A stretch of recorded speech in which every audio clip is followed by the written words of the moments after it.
Star Wars, Back to the Future, Toy Story, Indiana Jones, and The Dark Knight all have one thing in common, and that's that they're all some of the greatest trilogies of all time. However, none of them have my number one spot, which is the Cornetto trilogy from Edgar Wright, Simon Pegg, and Nick Frost. Now, some of you might think I'm crazy, but this is actually 100% true. I come back to these movies so often because they are the funniest, most rewatchable, and just purely entertaining movies, Shaun of the Dead being the first of the bunch. As a fan of horror movies, this movie not only pokes fun at the cliches, but is faithful to the genre, standing on its own as one of the best zombie movies. It follows two best friends struggling to make it through the apocalypse, and because it's Simon Pegg and Nick Frost, of course, hilarity ensues. Shaun is oblivious to all the signs of the apocalypse as he goes through his daily routines. You really get to see how empty his life is because he's not yet found his purpose. He is lazy, his best friend does nothing but hold him back, he childishly refuses to accept his stepfather, and his relationship is in shambles. And when Liz finally leaves him, that is what puts everything into perspective for him. Yes, this movie is a silly horror comedy, but at its core, this movie really is a character piece showing how Shaun might as well be one of the living dead if he stays on his current path. He even drunkenly writes out his character's goal on a whiteboard in this movie. That is another thing this movie does brilliantly, which is foreshadowing the amazing callbacks. We'll have a Bloody Mary first thing,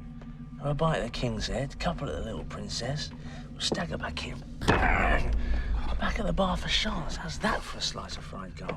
This movie is genius in its storytelling because every single character has a purpose to furthering the plot. Liz's role is fairly obvious. She is there to give Shaun a reason to move forward and to grow up. Ed is there to add constant comedic relief, but also to hold him back, making Shaun's arc difficult.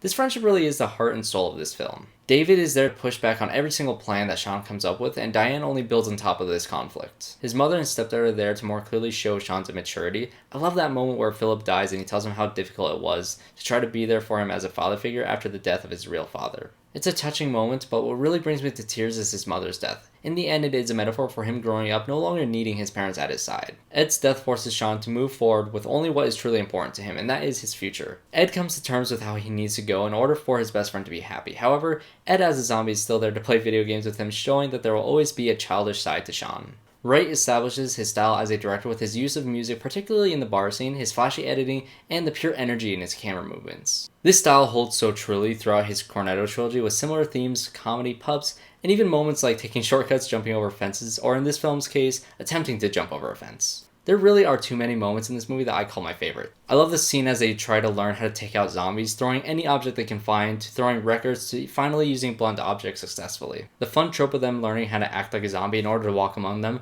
and even running into another identical group of cliched survivors, including the hero, their partner, the friends, the mom, and even the bumbling idiots. And of course there is the kill the queen scene in the pub, and that's not even close to all my favorite moments. This movie is one of my favorite comedies, and it is so fun to watch this movie during the Halloween season. Like I said, the Cornetto trilogy is among the best, Shaun of the Dead being my favorite of the three, not by much, but my favorite nonetheless, and this movie really is one of those movies that I go back to the most just because I know I'm going to have a great time. That'll be day 6 of the 13 days of Halloween. I'm a little bit behind, but I'm dedicated to finishing this series out, so check back the channel every single day up until the 31st. Also, subscribe to the channel to check out the Talking Movies podcast along with the reviews. I'm also on Twitter at @TheYarMovies. Thanks guys so much for watching, and go watch Shaun of the Dead right now.